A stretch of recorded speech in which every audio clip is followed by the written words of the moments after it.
뉴스바우 등호 현주 기자, 세상소리 뉴스 등호 보이스 오브 월드, 박지원 전 위원장이 침묵을 깨고 2일 페북에 이재명 대표에 대해 입을 열었다. 검찰 출석을 앞두고 민주당이 전면전을 선포하며 이재명 지키기에 나서자 이대로는 안 된다며 당과 이재명 개인을 분리시켜야 한다는 쓴소리를 냈다. 이재명 대표 지키기는 결국 제2의 조국 지키기가 되고 만다는 경종이다. 조국 시즌이 시작이란 진중권 전 교수의 평가와도 일맥상통하는 경종이다. 터무니없는 이유로 검찰이 야당 대표의 정치적 발언은 사법적 판단에 넘기겠다니 황당하다는 박성준 대변인 말에 진 전 교수가 이를 낸 CBS 발언이었다.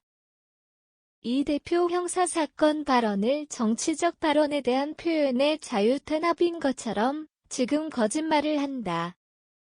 이런 황당한 얘기를 계속한다면 제2의 조국은 시간 문제란다.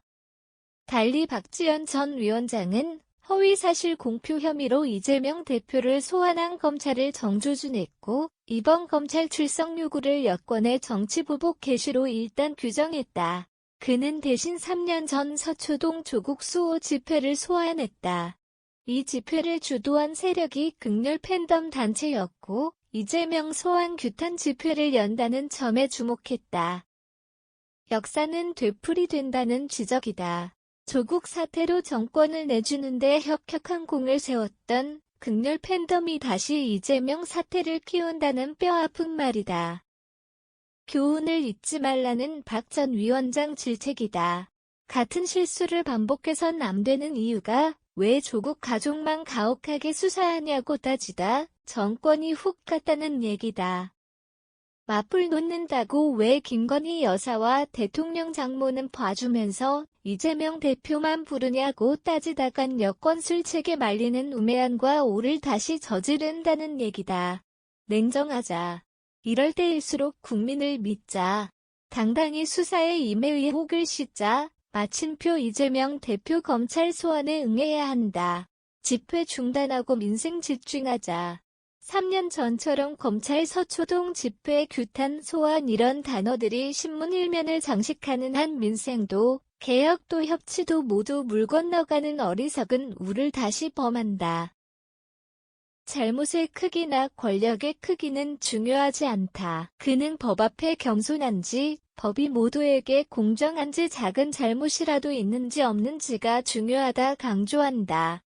무엇보다 지는 일이 이기는 일이라는 전략을 연상시킬 정도여서 이 대표가 언급했던 사직생 의미를 제대로 실천하라는 박 전 위원장 요구로도 들린다. 검찰 소환에 응하는 것 자체가 더 큰 잘못을 저지르고도 수사도 받지 않는 저들의 불공정과 부정의를 각인시키는 방법이라는 대목에선 예수를 인유한다. 누가 내 오른쪽 뺨을 치거든 왼쪽 뺨마저 돌려대라는 예수님을 인용했다. 맞은 놈은 다리 뻗고 자도 때린 놈은 웅크리고 잔다는 속담도 인용했다. 첫째도 민생, 둘째도 민생, 마지막도 민생이라는 이 대표 5개 민생 분야를 정하고 22개 민생 법안 처리 약속했던 민주당 모두 약속 이행하란 주문이다. 그는 싸우는 민주당이 아니라 일하는 민주당으로 승부를 걸자. 국민이 나서서 윤석열 정부의 정치보복을 규탄하고 이재명 대표를 지켜줄 것이라 믿는다. 박지원 전 위원장이 구구절절히 지적한 대로 예수님 같은 부활 이순신 같은 진정한 의미의 사직생을 이재명 대표가 행동으로 실천해 옮길까? 의문이다. 현주 기자 사코파워@아웃룩 캄루지바우.com